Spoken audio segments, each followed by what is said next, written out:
Every generation has a rebel, a voice that refuses to be silenced, a flame that refuses to be put out. And when that voice comes from Africa, the world starts to panic. Because history has taught them one thing: when Africa wakes up, empires fall. This is the story of a young man not born in a palace, but in the dust of a forgotten land. A soldier, a revolutionary, a leader. His name is Ibrahim Traoré. In just a short time, he has become the face of a new African resistance, fearless, uncompromising, and unshaken by the West. While most leaders talk, Traoré acts. While others negotiate behind closed doors, he speaks the truth openly.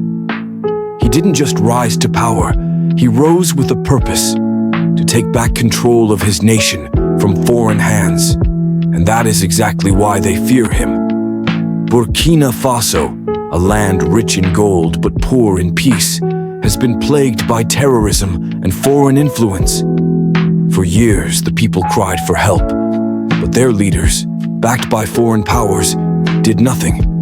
Until one day, a young captain in the military decided enough was enough.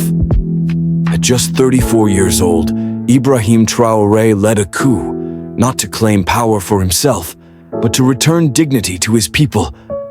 He promised nothing fancy, only truth, protection, and freedom from foreign chains. When he took office, he wasted no time. He ordered French troops, who had operated in Burkina Faso under the mask of anti-terrorism, to leave. He exposed the games being played with Africa's resources.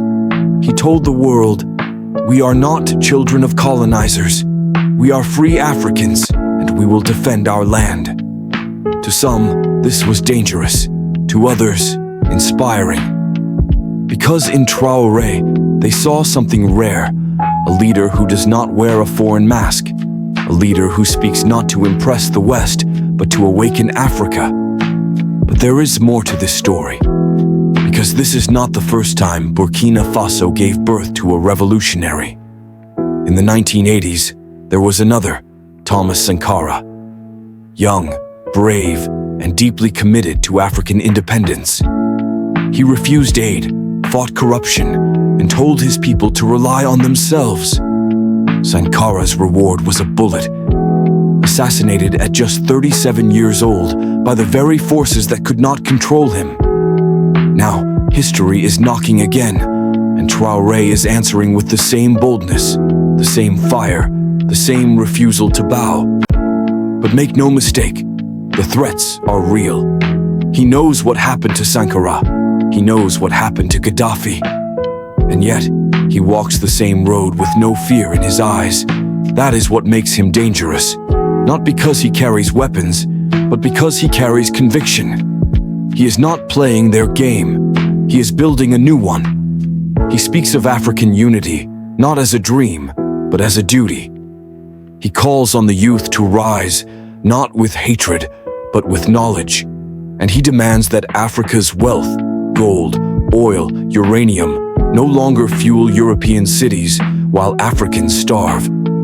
So the West fears him, not because of what he has done, but because of what he represents.